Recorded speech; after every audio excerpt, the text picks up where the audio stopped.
I'm now on the Jaguar XJS stand with Hine.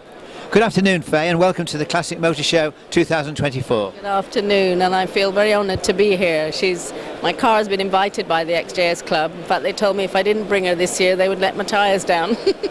Well, that's not too bad. At least they don't take it off you. Exactly. So can you give me a little bit of history about the car? Yes, the car was my late husband's. He owned her from 1984. She was actually built in 1982, and he fell in love with her at the Earl's Court Motor Show, but he couldn't afford her.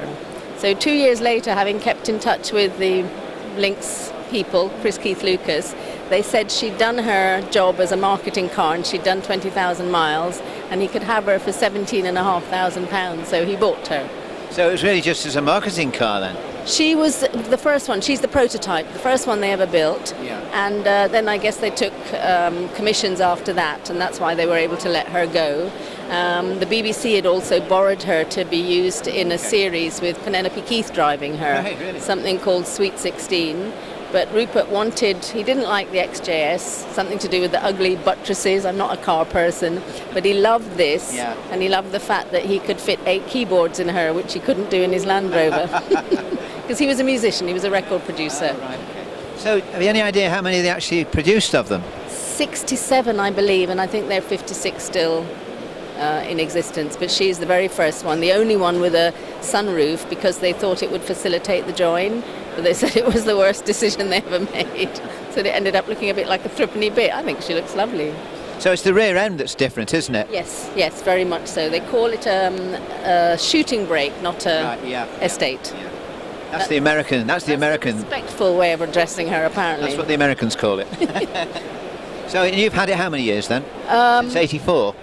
My late husband had it since '84. I met him in 2008. He died in 2020, and I've had her since then. Because I wasn't sure what to do with her, and he said, "You'll know." Yeah. And what he wanted to do in his late life was to just show her off and have people admire her, which they do very much so. So do you do many miles in it? Oh gosh, yes, I love to drive her. She's a super car to drive. I actually owned an XJS in the 80s, not as beautiful as this, obviously. So I kind of understand it a little bit. I understand what a V12 is. You have to be very respectful, because otherwise the back will whiz around in the wet if you're not careful. Big engine. Big engine. But yes, she's a pleasure to drive, and you have to keep driving her because she needs to be kept lubricated. That's right, yeah. They're no good in garages and barns, exactly. are they? Exactly. Oh, that's really nice to speak to you, Faye, and it looks fantastic.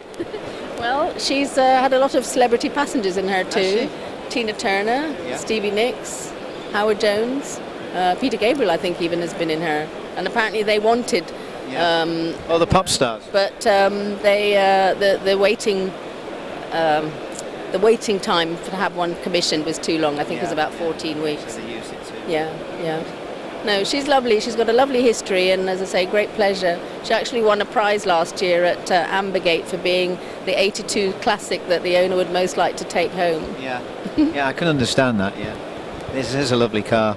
Well, thank you, Faye. Thank you. Thank you for the interview. Thank you very much. Thanks Thank you. a lot.